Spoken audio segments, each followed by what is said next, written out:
ಅಧ್ಯಾಯ 3.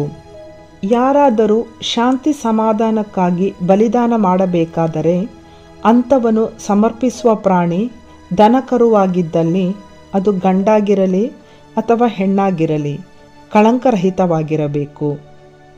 ಅವನು ಆ ಪ್ರಾಣಿಯನ್ನು ಸರ್ವೇಶ್ವರನ ಸನ್ನಿಧಿಗೆ ತಂದು ಅದರ ತಲೆಯ ಮೇಲೆ ಕೈಯಿಡಬೇಕು. ದೇವದರ್ಶನದ ಗುಡಾರದ ಬಾಗಿಲಲ್ಲಿ ವಧಿಸಬೇಕು. ಆರೋನನ ವಂಶದವರಾದ ಯಾಜಕರು ಅದರ ರಕ್ತವನ್ನು ಬಲಿಪೀಠದ ಸುತ್ತಲೂ ಚಿಮುಕಿಸಬೇಕು. ಆ ಬಲಿಪ್ರಾಣಿಯ ಈ ಭಾಗಗಳನ್ನು, ಕರಳ ಸುತ್ತಲಿನ ಕೊಬ್ಬನ್ನು, ಮೂತ್ರಪಿಂಡಗಳನ್ನು ಮತ್ತು ಅವುಗಳ ಮೇಲಿನ ಕೊಬ್ಬನ್ನು, ಕಾಳಿಜದ ಉತ್ತಮ ಭಾಗವನ್ನು ತೆಗೆದು ಸರ್ವೇಶ್ವರನಿಗೆ ಹೋಮ ಮಾಡಬೇಕು. ಆರೋನನ ವಂಶಜರಾದ ಯಾಜಕರು ಅದನ್ನು ಬಲಿಪೀಠದಲ್ಲಿ ಉರಿಯುವ ಕಟ್ಟಿಗೆಯ ಮೇಲಿರುವ ದಹನ ಬಲಿ ಪದಾರ್ಥಗಳೊಡನೆ ಹೋಮ ಮಾಡಬೇಕು. ಅದು ಸರ್ವೇಶ್ವರನಿಗೆ ಪ್ರಿಯವಾದ ಸುಗಂಧ ಬಲಿಯಾಗಿರುವುದು. ಶಾಂತಿ ಸಮಾಧಾನಕ್ಕಾಗಿ ಸರ್ವೇಶ್ವರನಿಗೆ ಸಮರ್ಪಿಸುವ ಬಲಿಪ್ರಾಣಿ ಕುರಿ ಅಥವಾ ಆಡು ಆಗಿದ್ದರೆ ಅದು ಗಂಡಾಗಿರಲಿ ಅಥವಾ ಹೆಣ್ಣಾಗಿರಲಿ ಕಳಂಕರಹಿತವಾಗಿರಬೇಕು.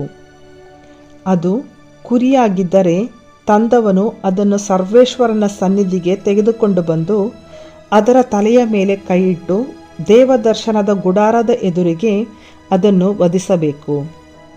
ಆರೋನನ ವಂಶಜರಾದ ಯಾಜಕರು ಅದರ ರಕ್ತವನ್ನು ಬಲಿಪೀಠದ ಸುತ್ತಲೂ ಚಿಮುಕಿಸಬೇಕು. ಶಾಂತಿ ಸಮಾಧಾನಕ್ಕಾಗಿ ಅರ್ಪಿಸುವ ಆ ಬಲಿ ಪ್ರಾಣಿಯ ಕೊಬ್ಬನ್ನು ಸರ್ವೇಶ್ವರನಿಗೆ ಹೋಮವಾಗಿ ಸಮರ್ಪಿಸಬೇಕು.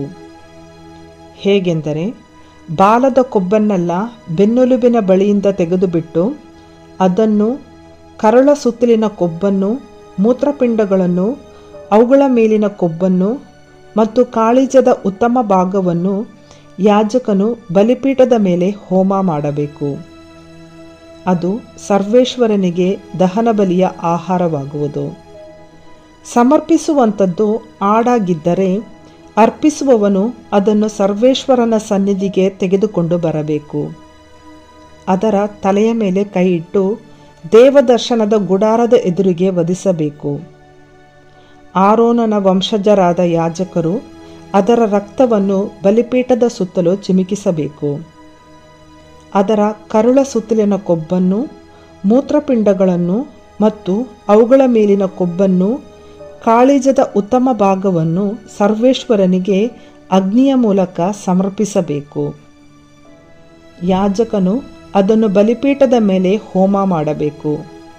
ಅದು ಸುಗಂಧ ಹೋಮರೂಪವಾಗಿ ಸರ್ವೇಶ್ವರನಿಗೆ ಆಹಾರವಾಗಿರುವುದು. ಬಲಿಪ್ರಾಣಿಗಳ ಕೊಬ್ಬೆಲ್ಲವೂ ಸರ್ವೇಶ್ವರನದು.